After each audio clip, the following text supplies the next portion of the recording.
Hi my dear students, आप सब कैसे हो? Welcome to this very quick video. जल्दी से आपको 5 इमेंस बेनिफिट्स ऑफ रीडिंग बता रही हूँ जो आपको सुपर सुपर तरीके से हेल्प करेंगे एग्जाम को क्रैक करने में। चलिए देखते हैं क्या है हमारे बेनिफिट्स। तो जो सबसे पहला बेनिफिट है, डेफिनेटली अगर आप रीड करते हो तो आपकी अवेयरनेस बहुत इंक्रीज हो जाती है, जो आपको किस में हेल्प करेगी ये तो मुझे आपको बताने की ज़रूरत ही नहीं है, right? So people who are good readers, people who read newspapers regularly, कोई भी अच्छा न्यूज़पेपर पढ़ लीजिए जहाँ पे कंटेंट पे एम्फेसिस हो, एडिटोरियल ज़रूर पढ़िए। अगर बिगनर हो तो शुरू में कुछ आर्टिकल्स वो पढ़ लो जो आपके एरिया ऑफ इंटरेस्ट के हैं। जैसे मुझे स्पोर्ट्स पसंद है तो मैं स्पोर्ट्स का आर्टिकल पढ़ लूँगी, ताकि थोड़ी फेमिलियरिटी बिल्ड हो जाए हमारी रीडिंग के साथ, राइट?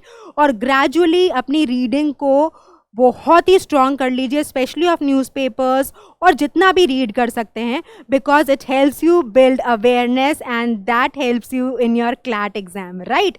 दूसरा क्या बेनिफिट है भाई रीडिंग का? दूसरा तो हमको पता है, वोकैबुलरी बिल्डिंग में बहुत ही स्ट्रांगली हेल्प करता है रीडिंग। जितना आप रीड करेंगे उतने आप नए वर्ड्स को इनकाउंटर करेंगे, और जितने नए वर्ड्स को इनकाउंटर करेंगे उनको रख नहीं देंगे, उनके मीनिंग्स को एक्सप्लोर करेंगे। So you will start understanding that you know the words are everywhere around you and there are so many words that you can learn, right?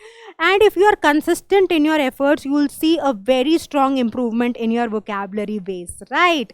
चलिए नेक्स्ट बेनिफिट क्या है भाई? द थर्ड बेनिफिट इज कि अगर आप जब बार बार editorials पढ़ते हैं या पैसेजेस पढ़ते हैं या आर्टिकल्स पढ़ते हैं तो आपका माइंडसेट रीजन आउट करने के लिए रेडी हो जाता है, और आपके पास तो क्वेश्चंस आएंगे, राइट? आई एम श्योर आप strengthening, weakening, inference based questions देख रहे होगे। आपने इतने वेरियड टाइप के क्वेश्चंस कॉम्प्रिहेंशंस में अब हमने 7 देख लिए हैं, तो आपकी ability to reason out becomes better, right? It gets polished with every single reading that you are doing. तो कभी भी कोई आप आर्टिकल रीड कर रहे हैं तो उसको सुपरफिशियली मत रीड करिए, कोशिश करिए समझने की कि ऑथर क्या मेन आइडिया कन्वे कर रहा है, ऑब्जेक्टिव ऑफ राइटिंग क्या था, राइट? अंडरलाइंग प्रिंसिपल क्या था, what is you know the intent of writing, what is the claim the author is trying to make, right? What is the conclusion he is trying to establish, how he is creating the argument, right? And you will see this really making a lot of difference while you attempt the reasoning questions, right?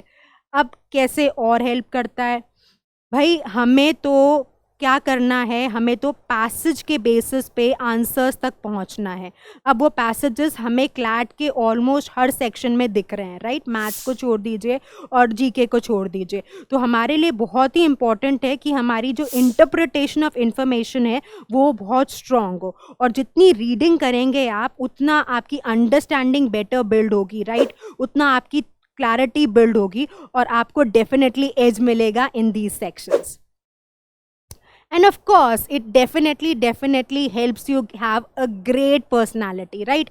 अब आप सोचिए 5 लोग हैं, वो discussion कर रहे हैं एक इशू पे, एक टॉपिक पे, और आपको पता ही नहीं। तो at times it you just know about Instagram reels, or you know something about sports or something about fashion or movie industry, but you don't know about what are the current discussions that are happening.